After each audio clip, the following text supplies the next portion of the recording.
I have debated in my mind a lot of ways to start this video because, this is a topic that is very personal to me. So I didn't know whether to start it off funny, and I think I want to start it off with the word of the day or a funny little story before I get into the nitty gritty of this quite hard thing to talk about. So the word of the day today is ornament. And the reason that's the word of the day is because I went my whole life thinking that word was pronounced ordiment with a D, and so I had never seen it written out before. Like, if I'm gonna put something on a tree, on like a Christmas tree, I put ornaments on the tree, not ornaments. Like, it's so weird to say because I went my whole life, all 19 years of my life, thinking it was ornament because I'd never seen the word written out before. And then I was reading something for my architecture class, and it said ornament, and I was like, oh my gosh, is that like the act of putting something on it? No, it's just the thing. It was like ornaments, and I was like, what the fuck? But sorry, I'll bleep that out. But yeah, it's ornament, not ornament, but I'm still gonna say ornament because you can't tell if you say it fast. All right, well, now that we have that out of the way, let's get into the nitty-gritty of talking about insecurity and negative self-talk. This is something that I personally have struggled with through my life quite a bit, and I'm sure if you clicked on this video, then you struggle with it too, right? Or if you don't struggle with it, maybe this can offer some insight on people who are dealing with it to help you, be able to help them with that. And that's what I really want this video to be taken as. I want it to be help to people who do, and also help to people who know someone who is dealing with these negative self-thoughts, right?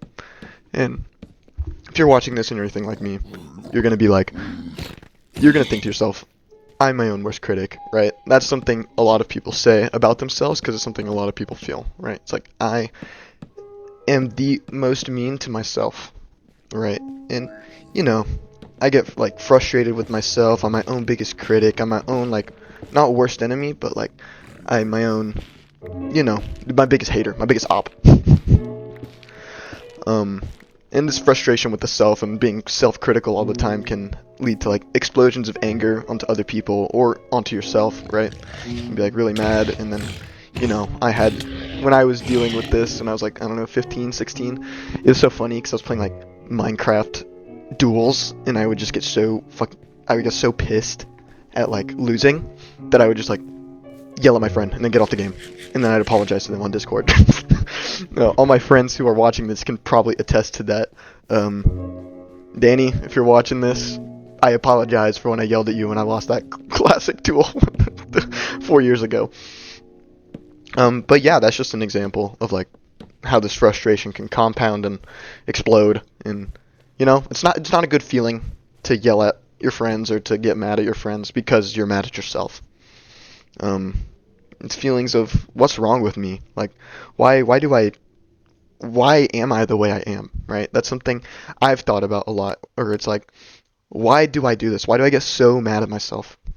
That's something I think about quite a bit, and hearing other people talk about it who don't deal with this sort of thing can make you feel like you're not seen, like you're the only person experiencing this, right? It's like a lot of people in my circle, they don't really deal with this as much as I do, and it makes me feel like I can't really talk about it around them. But I just know that's me in my own head because I've started talking to them about it more, and I've been able to, conversate and say that I have a bad problem with this because I do. And I'm going to get more into my, personal experience with negative self-talk. Like I was saying earlier, I used to get really mad. I only really get super upset at myself when there's, like, I set a certain standard for myself, or, like, I feel like I need to be doing good all the time at something. It usually comes in, like, when I play games or, like, if I play a sport, right? It would be like, oh, if I don't do good 100% of the time, I'd get so unbelievably mad at myself because I'm not meeting the standard that I set for myself. My freaking microphone cut out, but or my screen turned off, so my microphone cut out. But I'm not meeting this. To jump back into it. I'm not meeting the standard that I set for myself, right? I'm not living up to this expectation that I have for me, which I am the only person that set that, right? And these feelings of frustration and anger with the self, they really culminated, I would say, and were at their peak about last year. I would just get so... I'd crash out, dude. Like, I'd lose the fucking Valorant game, and I would just be so mad. Because I wanted to climb, I wanted to hit Immortal so I could, play for this collegiate team for the college I go to. And any time I lost, I did not have the learning mindset on, I guess. Any time I lost, I just get so mad because I thought I would be doing so bad. I remember just like, if I wasn't, I like play games with my friends. I play Counter-Strike with my friends. And if I wasn't doing good, I would get so unbelievably mad. Like, I remember I was living with my friend Luca in the dorm at my university of choice, and like I was so pissed. Like I slam my desk, he turns around, he looks at me, and I just put my finger up and I say, not a word, and I just went to the bathroom and I had to cool off for a bit.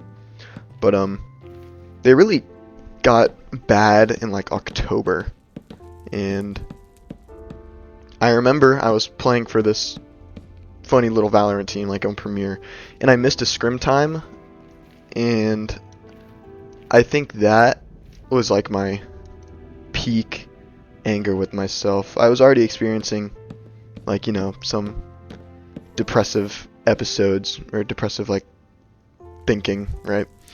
And that just sent me over the edge. I was very mad. I did not like myself at all. I thought I was letting everyone down. I really, it was a really bad mental state, and that lasted, not from that, but just from more things, like all the way probably until February. So like a 4-month stretch of just agitation with the self, like frustration with how I am, like, I don't really want to get into it that far, but I was dating someone at the time, and I didn't feel like I could talk to anyone about it, so I never really said anything. And I think that was like a thing that was very bad. I was dating this person that I mentioned for 3 years, and I was like, I don't know. I thought that ending things with them would make me feel better. I felt like I couldn't be myself around them, but I think I was just making myself think that. And, I ended things with her, and it didn't really make me feel all that better. Like I said, I broke up with her in January, and it lasted all the way, until, like, probably end of February, beginning of March. So, these thoughts can, do damage in relationships, especially if you don't feel comfortable sharing them, if you feel like the subject is taboo. I've gotten a lot better since February, March of this year at dealing with these thoughts of, just not liking yourself and getting so mad and being like, oh, why do you do this? Why are you so bad? Why are you XYZ, right? And, I wanted to share on my writings on how to deal with these thoughts, right? But first off, I want to clarify that these thoughts will never completely go away, right? If you think like the way I do, if you get so mad at yourself, your brain's already wired to do that, right? Whether it be from previous experiences or, just how you grew up and the environment you grew up in, your brain's wired to be like that. So you're never going to completely get over, frustration you feel with yourself. You're never going to completely be able to be like, oh, I'm completely over it, right? No, that's not how it works. It's an everyday thing, right? It's an everyday thing. Some days you're going to have no problems dealing with insecurity or, negative self-talk. And other days you're going to feel like it's all you can think about, and that just understanding that that's just how it is, you know. You can't really control it. And yeah, it's different every day. That's what I wanted to start this off with. But some tips on dealing with these tips on dealing with these emotions, right? These thoughts that you get. Understand number one. Understand that the feeling and what you think and these thoughts that you think are completely normal, right? So, you know, don't try and think, oh, I'm thinking like this again, I'm so dumb, and you just spiral out of control. Just understand that this abrasiveness that you give yourself, that's completely normal, and a lot of people deal with it. Okay? So, you can allow yourself to feel that way, but don't let it completely consume you, right? It's like don't feel bad for thinking what you think, right? At the end of the day, they're just thoughts. And me saying that probably will not help that much, but it is my, just sit on that. Try not to get mad at yourself for beating yourself up, because why would you do that? You're just going to beat yourself up even more, you know? Number 2, would you say what you say to yourself to someone else? Like, would you tell a friend who, let's use an example from my point of view. Let's say your friend whiffs a gunfight in Valorant or loses a game. Or let's say a friend loses a Minecraft duel. Are you going to point at them and be like, oh man, you are so freaking bad, you suck, you are the worst person to ever play this game, you are washed, you are never going to be good again, like, you are so bad, why can't you live up to this standard that I set for you? You would never, ever, I know I wouldn't ever say that to a friend, right? Otherwise I would already have, but no. I wrote in my notes here, reverse golden rule. Golden rule, treat others the way you want to be treated. Reverse golden rule, treat yourself the way you would treat others, right? Like, if you're a people pleaser, right, and you get mad at yourself because you think you're not living up to these people's expectations, would you set these unrealistic expectations for others? And if you do, why? But if you don't, and you give others leeway, right, you need to be doing that for yourself. And I'm saying this for me also. And there's this thing that I heard, a couple months ago, that it was, you're the only person that's going to be with you 100% of the time, so you might as well be nice to yourself. And that's helped me a lot in calming down from these self-deprecating talks, right? Understanding that I would never talk to someone else like this, why would I talk to myself like this, right? That's helped me not do it as much. Number 3, give yourself grace and understanding, right? Understand that it's okay to mess up. It's okay to not be at your peak performance all the time. It's okay to get a 65% on an assignment or on a test, right? Don't think you're the worst in the world just because you mess up once, or just because you were off on a day, right? Just allowing yourself that grace and forgiveness for, messing up, realizing you're human, has helped me in that.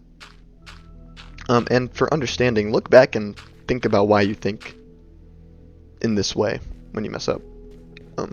That's something I did. I'm not going to get into the weeds of that, or else I might start crying. And know that this deep reflection is going to be hard and uncomfortable and sad, and it'll probably make you cry like it has for me.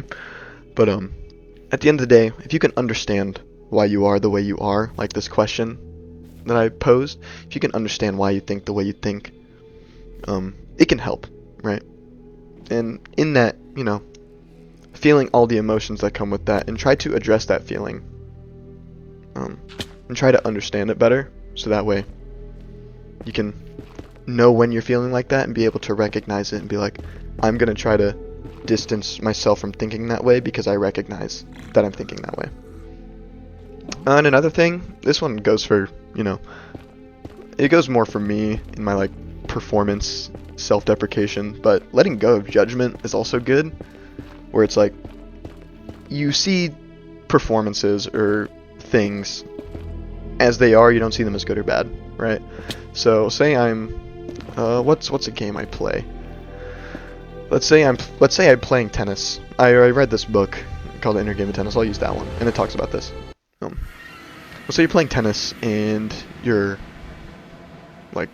hitting the ball and you realize that you're hitting it wrong with the racket, or what you think is wrong, and you're like, oh man, I'm so bad. Why? I'm so dumb. What the heck? Why can't I do anything correct? Right? If you continue doing that and you tell yourself, I need to do it like this, I need to do it like this, I need to do it like this, and you try to keep remembering that in your mind, you're going to end up putting unnecessary force on the motion instead of having it be something that you just do naturally, right? You're making it not natural. So if you just let go and you just see it how it is and you're like, oh, well, I see it as this. My backhand, in the book, it talks about the example, this guy's backhand is too high, and he keeps lifting it, and the guy just takes him in front of a mirror, and the guy sees it, he's like, whoa, what the heck? But, yeah, just seeing things as they are, they can help you learn. It also helps you learn, right? It's like, it helps you learn how to get better, not only in the thing that you're doing, but also better mindset-wise, and it helps you not cope. But yeah, my final thoughts, really just do what works for you. Try to give yourself understanding and learn what works best for you. If you really like meditation, like I do, then meditate. If you really like writing down when you feel these thoughts coming back, then write them down. Just allowing yourself to feel this emotion to the fullest extent instead of trying to suppress it and being like, I shouldn't think this way, also helps in recognizing that you feel that way, right? Know that Rome wasn't built in a day. I have that written down in my notes here. So this isn't going to be an immediate turnaround thing. It's just going to be, it's going to take time. It always does. And don't beat yourself up if you find yourself back at step 1, right? Everyone's journey is different. Some people, it might take them a month. Some people, it might take them 3 years, right? Don't compare yourself to someone else's journey. And yeah, that's about all the thoughts I have. Thanks for listening. If you listen, my next video will probably be about relationships. Probably. Yeah. Relationships and breakups. Recrap did a video today about that, so I might do one. But yeah, that's my video. If you liked it, hit the like button. Subscribe if you also liked it. Thanks for listening to my ramble. But yeah, peace.